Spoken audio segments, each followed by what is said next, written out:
We spend a lot more effort than most contractors to create the best product. Here is one example. In this wall, we're going to have a cabinet right here, and we're going to have the same quartz countertop on the walls. Here you see the windowsill, where we're going to have the quartz wrapped around here and over top.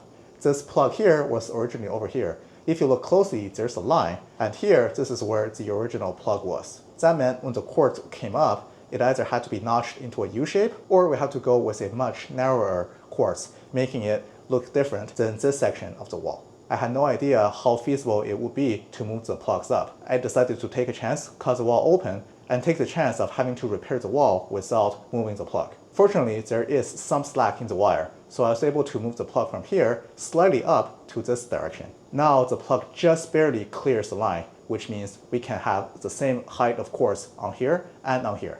This is the level of attention we pay to make sure your project turns out great. Let us know what you would do in the comments below.